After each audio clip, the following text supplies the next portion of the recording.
Hello, good evening all of you student. बच्चों, आज के क्लास में जो सॉल्यूशन पढ़ रहे हैं, आज उस सॉल्यूशन के कुछ स्टेट बताते हैं, कुछ अवस्था के बारे में बताते हैं। बहुत ध्यान पूर्वक सुनिएगा।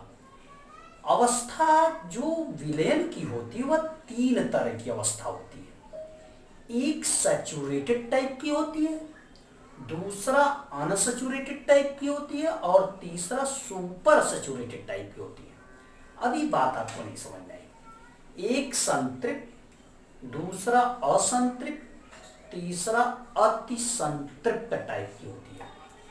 तो यह तीनों अवस्था कैसे आप पहचानेंगे?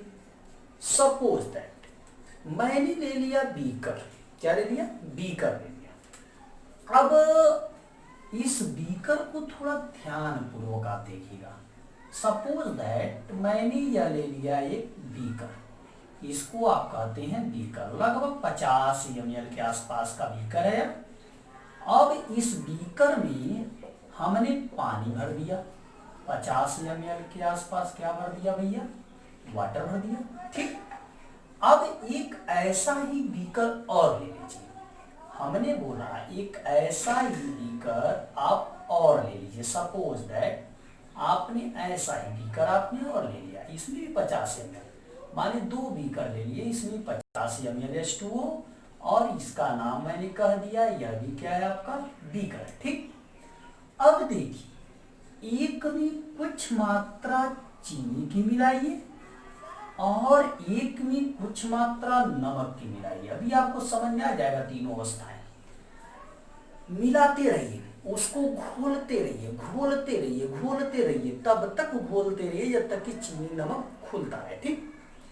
एक ऐसी स्थिति आ जाएगी कि चीनी घुलना बंद कर देगी। ऐसा तो नहीं कि आप जितना मात्रा में चीनी डालते जाएंगे घुलता जाएगा, ऐसा तो होगा नहीं। जब तक घुलता रहे तब तक घोलिए और जब घुलना बंद कर दे वहीं रोक दीजिए। ठीक। अब देखिए, जब तक वह घुला तब तक तो संतृप्त था, जब तक घुला तब तक संतृप्त था और जब घुलना बंद कर दिया तो असंतृप्त था। अब कहेंगे सर तब अति संतृप्त कब था? अब देखिए, इसको दोनों को लेके जाके गर्म करिए, लगभग 5 डिग्री सेल्सियस तक गर्म करते रहिए। ठीक। और तुरंत उसको तब तक गर्म करिए, देखिए, और फिर मिलाना प्रारंभ करिए चीनी नमक। थोड़ा बहुत फिर घुल जाएगा, मानी अब क्या संतृप्तता से भी ज्यादा घुल रहा है।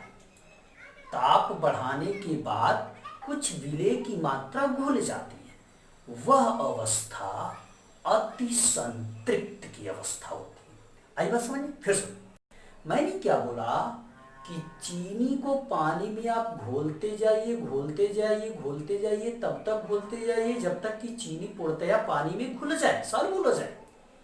एक ऐसा कंडीशन आ जाएगा कि चीनी घुलना बंद कर देगी। जब बंद कर देगी, जब तक घुला तब तक की अवस्था सैचुरेटेड थी, और जब घुलना बंद कर दिया तो अनसैचुरेटेड, और जब गर्म कर रहे हैं लगभग 5 डिग्री सेल्सियस के आसपास, फिर आपने घोला, थोड़ा बहुत घुल गया तो वह सुपर सैचुरेटेड। मानिए घुलने के बाद जब बंद हो गया उसके बाद भी आप गर्म करके घोल रहे हो तो वह सुपर सैचुरेटेड। आई बात समझ में? अब सुनिए डेफिनेशन क्या देंगे। डेफिनेशन देंगे किसी विलेय को घोलने के लिए, मान लीजिए यहाँ चीनी को, मान लीजिए यहाँ नमक, चीनी या नमक को या किसी विलेय को घोलने के लिए विलायक को पर्याप्त हो जाए तो वह तो सैचुरेटेड की अवस्था, और विलायक कम पड़ जाए, मान लीजिए आपको 1 किलो चीनी दे दिया गया, 1 ही गिलास पानी दे दिया गया, अब कह रहा घोल दीजिए पूरी तरह, घुलेगा नहीं, तो वह अनसैचुरेटेड विलयन होगा। और सैचुरेटेड 1 गिलास पानी 2 चम्मच चीनी, तो उसमें घोलते रहिए तो वह सैचुरेटेड की अवस्था, जिसमें पूर्णतया घुल जाए वह सैचुरेटेड की अवस्था, और जिसमें कोई विलेय पदार्थ पूर्णतया न घुले वह असंतृप्त विलयन होता है। और जब गर्म करने के बाद भी विलेय पदार्थ घुले तो वह अति संतृप्त अवस्था होती है। अब आपसे कभी कभी पूछ दिया, सपोज दैट आपसे कभी कभी पूछ दिया कि सॉल्युबिलिटी ऑफ सॉल्यूशन क्या होता है, विलयन की विलेयता क्या होती है। हमने कहा आपसे पूछ दिया विलयन की विलेयता क्या होती है, इसको कहते हैं solubility of solution. Solubility of solution की बात करते हैं। जितना विलेय की मात्रा अपने विलायक में घोल दिया, विलेय पदार्थ की मात्रा ही उस पदार्थ की विलेयता कहलाती है।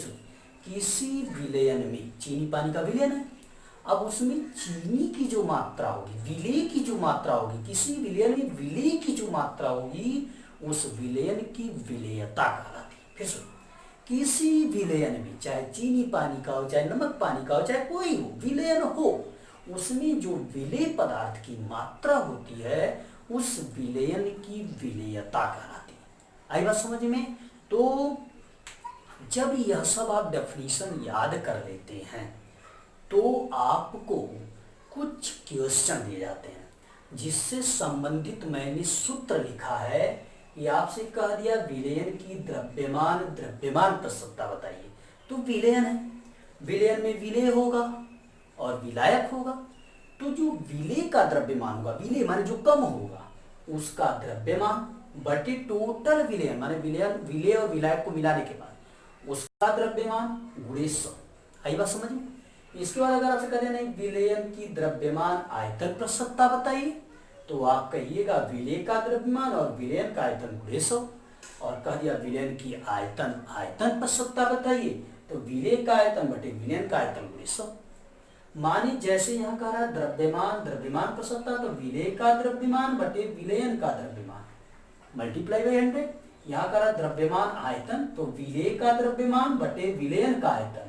यहाँ कह रहा आयतन, तो विलेय का आयतन बटे विलयन का आयतन। आई बात समझ में? विलेय कम होता है इसलिए सबको छोटा मान लिए विलेय वाले को, और विलयन ज्यादा होता है इसलिए बड़ा मान लिए, बड़ा V बड़ा W। ठीक, आई बात समझ में? तो इस पर डिपेंड न्यूमेरिकल, जैसे सपोज दैट एक कह दिया कि मान लेते हैं 2 ग्राम H2O को 46 ग्राम C2H5OH में घोला गया। अब ध्यान से सुनिएगा, यहाँ विलेय और विलायक दिया है, 2 ग्राम पानी 46 ग्राम एल्कोहल, ज्यादा कौन है? एल्कोहल ज्यादा है तो यह विलायक होगा, और 2 ग्राम पानी है तो यह विलेय होगा। विलेय प्लस विलायक बराबर विलयन, तो विलयन का टोटल कितना मात्रा आ गया? 2 46 48 हो गया, विलयन टोटल 48 आ गया, और विलेय कितना है? 2, तो 2/48 गुणे 100, 2/48 गुणे 100।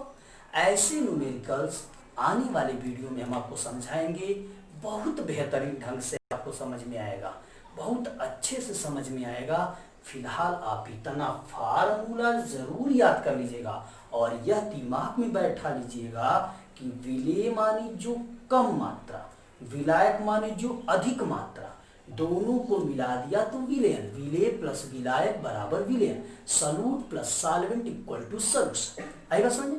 आने वाले क्लास में हम आपको इस पे डिपेंड न्यूमेरिकल्स पढ़ाएंगे। इससे पहले आपको फार्मूला याद हो, और इसके बाद तब हम आपको आने वाले वीडियो को समझाएंगे जब आप यह समझ जाएंगे। अपना ख्याल रखिएगा, धन्यवाद।